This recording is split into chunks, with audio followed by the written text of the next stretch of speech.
우리 선수들도 이제 지나가면서 잊어버리고 우리가 이틀 동안 앞으로 골 결정에 대해서 훈련도 하고 포함해서 모든 그런 훈련도 하고 있으니까 경기 내용은 이제 많이 끌어올라왔고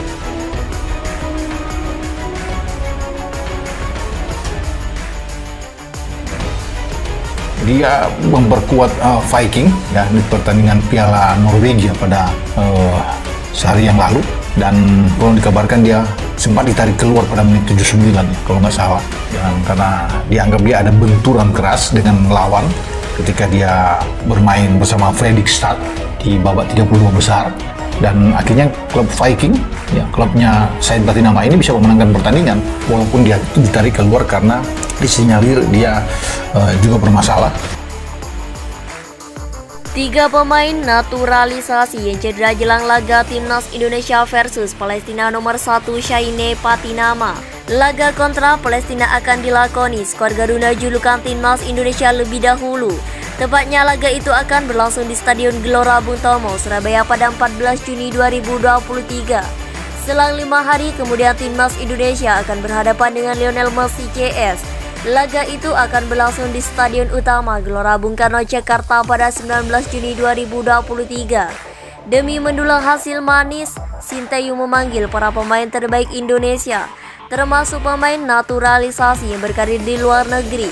Sayangnya kabar kurang mengenakan datang dari sejumlah pemain naturalisasi tersebut jelang laga FIFA Matchday Juni 2023 karena disebut mengalami cedera. Lalu siapa saja pemain tersebut? Berikut 3 pemain naturalisasi yang cedera jelang laga Timnas Indonesia versus Palestina. Salah satu pemain naturalisasi yang cedera jelang laga Timnas Indonesia versus Palestina adalah Jordi Amat. Dia dikabarkan mengalami cedera kala membela klubnya asal Malaysia yakni Johor Darul Ta'zim.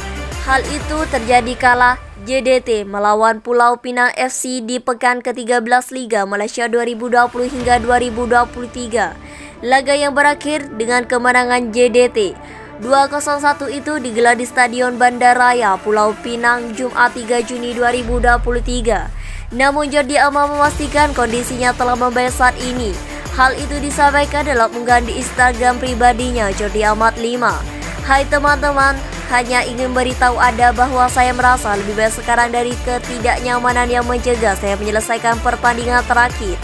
Saya harap Anda semua baik-baik saja, tulis Jordi Amat. Tentunya kondisi Jordi Amat diharapkan bisa terus membaik karena kehadirannya diperlukan dalam FIFA Matchday Juni 2023 ini, termasuk saat melawan Timnas Argentina. Pasalnya Bek berusia 31 tahun itu punya segera pengalaman dalam menghadapi pemain-pemain bintang, termasuk Lionel Messi lantaran pernah membela klub Spanyol seperti Real Betis hingga Rayo Vallecano.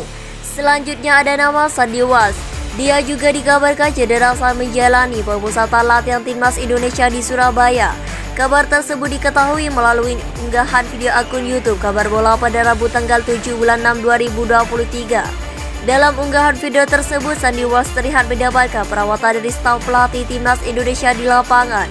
Cedera yang dialami Kavi Mechelen itu pun juga tampaknya cukup parah karena terlihat berjalan terpincang-pincang ke pinggir lapangan.